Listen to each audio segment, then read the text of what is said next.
Welcome to Washington Unplugged. I'm John Dickerson. The winding, plodding story of healthcare reform starts a new chapter today in the U.S. Senate. There will be weeks of debate, accusations, threats, and horse trading as Majority Leader Harry Reid tries to find 60 votes to move along the president's key domestic policy priority. What are his chances? Which senators need massaging? And when it's all over, will the program shrink or balloon the deficit? Joining me to talk about this is CBS News congressional correspondent Nancy Cordes from Capitol Hill and Maya McGinnis of the Committee for the Responsible Federal Budget.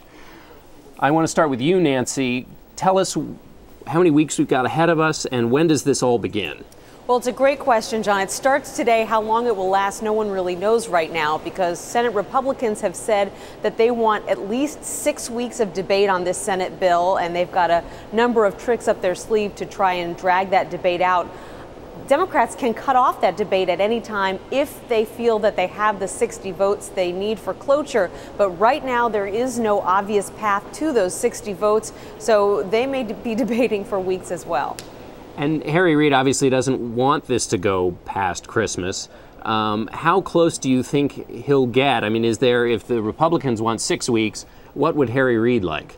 Well, he'd like it to go as quickly as possible because the longer this debate drags on, first of all, the more chances there are that someone could insert a poison pill into this bill, something that will perhaps embarrass his members, something that they would have no chance but to vote on, that would look bad for them. Also, once everyone scatters for that holiday recess over Christmas, when they come back, it's 2010, and people are starting to focus on their Senate races if they have them, and things get really fragmented at that point. So he'd like this to move as quickly as possible, but that means he needs to get his entire caucus, 60 members, on board. And right now, there's a variety of people with a variety of problems saying they won't vote for the bill for this reason or that reason, and he's going to need to bring them together if he wants to have a vote.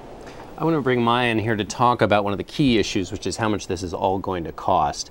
One of the key complaints here is the president and the Democrats are trying to expand this enormous program, but they're also saying they're saving money. What's the truth of this? Well, right. The story has always been healthcare reform. We're going to save a whole lot of money while covering all of the country. And those numbers don't always add up, one would think, and in fact, they probably will not. Right now, the scores that these bills are getting are actually good. The Congressional Budget Office shows that they would reduce the deficit over the first 10 years, and over the second 10 years that they would save a moderate amount of money as a share of GDP. The problem is, which of the hard choices in the offsets will really happen? Not all of them, I'm afraid.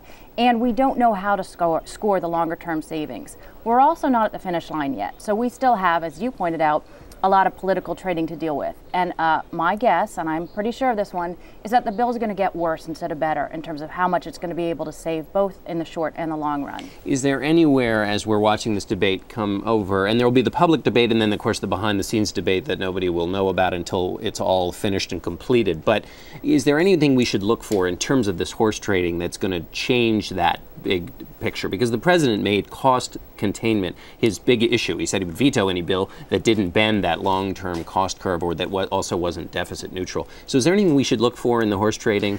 I think so. The most important differences are really what's going on between the House and the Senate bill, where the Senate bill has some important pieces that would control costs, and I'll point out two of them. One, the tax on so-called Cadillac insurance plans, which means we're going to sort of bring back the incentives to have big insurance plans which create an incentive for people to spend more in health care. You want to tax those things so that at least we're more aware of the cost of health care. The second is a commission that they're appointing. Now, a commission sometimes is seen as a punt, and it may well be if Congress doesn't want to make the hard choices, they kind of outsource it. That may be the only way to get this work done. And so if you have a Medicare commission that can make recommendations about savings over time, and then you have a process where Congress has to vote on those recommendations, hopefully some of those changes get in the bill. I'm not saying either of those will generate tremendous savings, but the House versions don't even have them. So it's important to include some kinds of things to help bring down the cost over time. Okay. Nancy, there was some new news today from the Congressional Budget Office on other kinds of savings. What was reported today? Well, one of the big things that Republicans have accused Democrats of from the very beginning of this debate is that their health care bill is going to increase premiums for everyone. And so a moderate Democrat actually requested that the CBO take a look at this and look at the Senate bill, break it apart, and see what it's going to do to premiums, because Senator Evan Bayh, who requested the report, was very concerned about this as well. And we have that CBO report now, and what it finds is that people who have group coverage, either small group or large group coverage, would actually see either no change to their premiums or even a slight decrease in their premiums by 2016 compared to what they would see without the Senate reform bill. On the other hand, people who have individual coverage could see a very steep increase in their premiums, 10 to 13%. Now, keep in mind, a lot of people who have individual coverage will also be getting tax credits to help them pay for that coverage. So maybe half of the people in that individual group wouldn't actually see a big increase in their bills every year, but the other half won't get those tax credits because they make too much money. And there's also the concern that some businesses, once this reform bill is enacted, will end up dropping coverage, will tell their workers, go get coverage on your own. And then, of course, those workers end up moving into this individual coverage pool as well. And so the concern is that a lot more people would see their premiums rise. Do you think this CBO report helps one side or the other, or is it likely to be like every other piece of data we get in this debate, where people will choose to have it say what they want to have it say? People will choose. Democrats will say, look at this report. The lion's share of Americans, people who have coverage through their employers, are going to see either no rise in their premiums or a slight decrease. Republicans will say, but if you don't have group coverage, if you have individual coverage, your premiums might rise, and we bet that pool is going to get even larger over time. Last question, Nancy. Viewer's guide here for the next few weeks of debate. Give us the top 3 things people should be looking for as this debate goes forward. Well, one of the thorniest issues that Majority Leader Harry Reid is going to have to work out is what to do about the public option. He now has 3 Democratic senators, 1 independent senator, who have either said or signaled that they will not vote for this bill if it contains a public option. So he's going to need to figure out a way to make them happy. Then there's the abortion issue, which is sort of lurking. That that came up at the very end of the House debate, and now it's being talked about in the Senate. You have some conservative senators who are saying we want even stricter abortion language in the bill than is there already. And then you've got moderate or liberal senators like Debbie Stabenow of Michigan saying, I will not vote for this bill if it does have stricter abortion language. So that's going to be a thorny issue as well. And then it will be very interesting to watch the amendments that Republicans introduce. It's not like the House. They have to allow amendments to come to the floor from both Republicans and Democrats. And Republicans will be trying their best to introduce some very thorny issues that are going to get Democrats caught up. Well, quickly to you, your last question is, for a long time we've heard in fixing the deficit, healthcare costs have to be tackled first. Okay, let's say that this finally gets passed. How then does that change the debate about what needs to be done to tackle these enormous deficits? Right. There were great promises that health care reform was going to be the single most important issue in fixing the budget deficit. Now what we've seen, and we're not even there yet, it's probably going to get watered down further, is that we'll be lucky to squeeze some savings out of health care reform, but it's not going to come close to fixing the fiscal challenges that we face. There's going to be a whole lot more that we have to do. The problem is we've already spent about $1 trillion to cover health care, to expand health care coverage. That's money that can't be used to fix the deficit. So we're going to have to go to a lot of other parts of the budget, Social Security, defense, taxes, to try to deal with the huge deficit situation that we face. None of those easy choices. No. Thanks, Maya. Thanks very much, Nancy. And now, the White House gatecrashers. Everest caliber social climbers, they've been the story of the weekend. But what really happened that night? The Washington Post's Amy Argetsinger broke the story of the Salahis. She joins me now from the Post to both pronounce that name correctly and to discuss some of the security issues at the White House and what really happened. Thanks, Amy. So you were there. What did you think when you saw this couple, whose name you're now going to pronounce correctly for me? I was not there, but my co-author and colleague Roxanne Roberts was at the White House that night. She was with Robin Gavon, one of our White House writers, and they were covering the state dinner that night. They saw the Salahis walk in on the red carpet and both had some glancing familiarity with them. Roxanne and I have written about the Salahis over the years, and I think they were a little bit stunned. They had the reaction of, is that the Salahis? These are not people that they would expect to see at the White House. And they certainly weren't on the official guest list, which the White House had just released. Roxanne emailed me that night saying, I think the Salahis just showed up. Can you take a look at this photo? Is this them?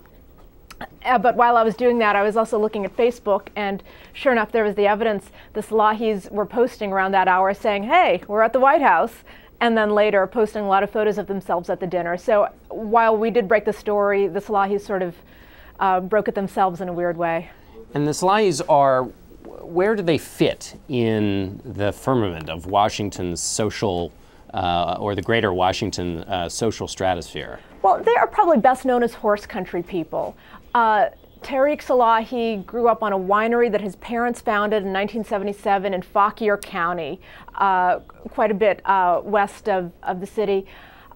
He plays polo. He's been involved in polo tournaments in the area. We were familiar with him for two reasons in recent years. One is the very bitter family feud he's had with his parents over control of Oasis Winery. And the other is because he has turned up in a lot of small-time spats between rival polo factions in Northern Virginia. You probably didn't know there was such a thing. More recently, though, in the past 6 months, they have made a bit of a splash in the sort of local cocktail crowd because Mikhail, a very glamorous blonde, has been under consideration by Bravo to be one of the stars of the first season of The Real Housewives of D.C. Even though Bravo had not previously confirmed this, their cameras had been very conspicuous at any events that the Salahis attended. The Salahis were not particularly famous or well known outside of their winery drama, but certainly the fact that they were possibly going to be reality TV stars had put them on a firmament of some kind. Now that this is all blown up, there is a lot of finger pointing. Obviously, the Secret Service is under a lot of heat and a lot of pressure.